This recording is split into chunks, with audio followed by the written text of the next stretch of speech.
Hello everyone, how are you all doing? Thanks for the love you're showing to my channel and also for the subscriptions. Keep writing to me as always. Now today we are going to continue with the modal verbs. Now the remaining most important modal verbs are should, would and could. So let us begin with should today. Now should usually has specific applications. If you see, we use it for emphasizing, for suggesting or for different other purposes. Let us see how we would use it as an advice. So if you want to give an advice to someone, you would really say, you should stop worrying about that. So when you say stop worrying about that, you're giving a suggestion. Whether the person will listen to your suggestion or not, that is secondary. But that is how the application is. Next, if we want to criticize someone, we always use should. How? You shouldn't play with fire. You shouldn't drink and drive. So always a criticism is followed with shouldn't. Now you might say, why is it a criticism? We are trying to warn them. But that is how we call criticism in English. That is the definition. So it's not that when I say criticism, it has to be intense one. It is something which is a general one as well. On the other hand, when we have some expectation, we also use should. The roads should be empty today. So that's an expectation you have. Now whether it happens or not, again, you have to see once you're outside.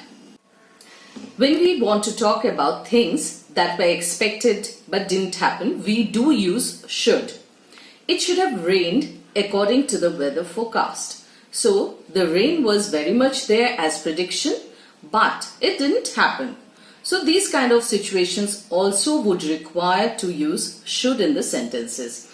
On the other hand, the past form of shall, like he asked me what time he should call.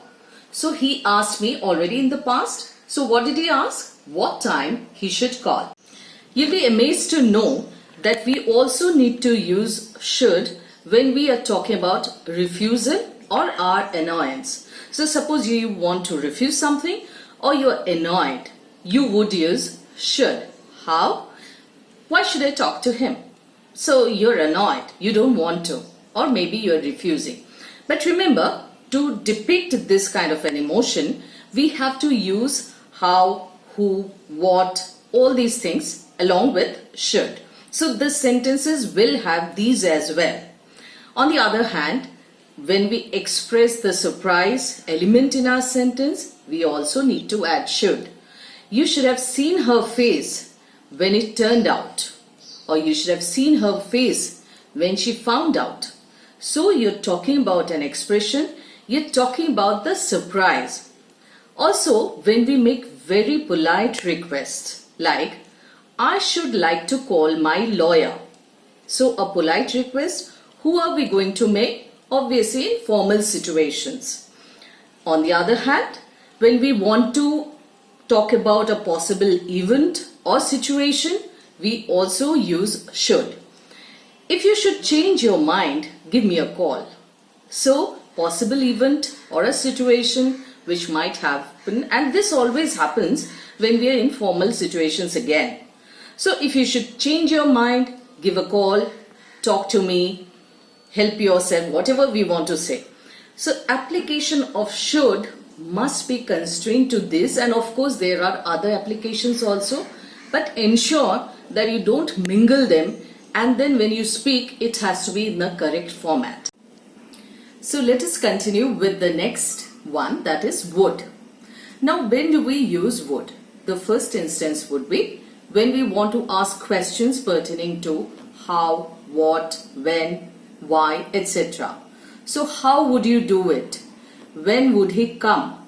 These are some applications of would. Going to the next one.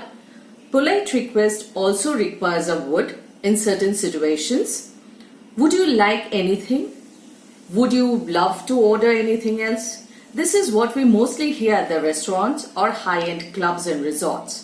So again, a polite request can be accompanied by a would. On the other hand, For hypothetical situations or situations which may never arise, or who knows, God willing it may as well, there also we would require a would. How? I would love to space travel one day. So if I have money or if I have lots of money, then I would go. So it's a hypothetical situation where we need to use would. And of course we all know that the past form of will is would. So while I was working, I would frequently go out. So again the past form, while I was working, it's already over. I would frequently go out. So that time I would do it. Now moving on to the next one, that is could. First instance of could is possibility. For example, when we ask a question or when we ask a doubt or even when we discuss, we always converse with each other saying, could A be the answer? Could A be the answer? So possibility is coming in over there.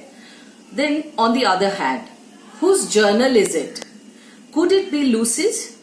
So possibility, it could be Lucy's. So belonging to Lucy, it could be. So here comes the possibility part.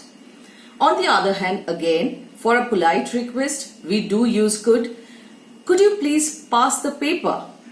So when we have to ask someone, we can use could as well, because we know it's in his or her reach and we can ask, could you please pass the paper?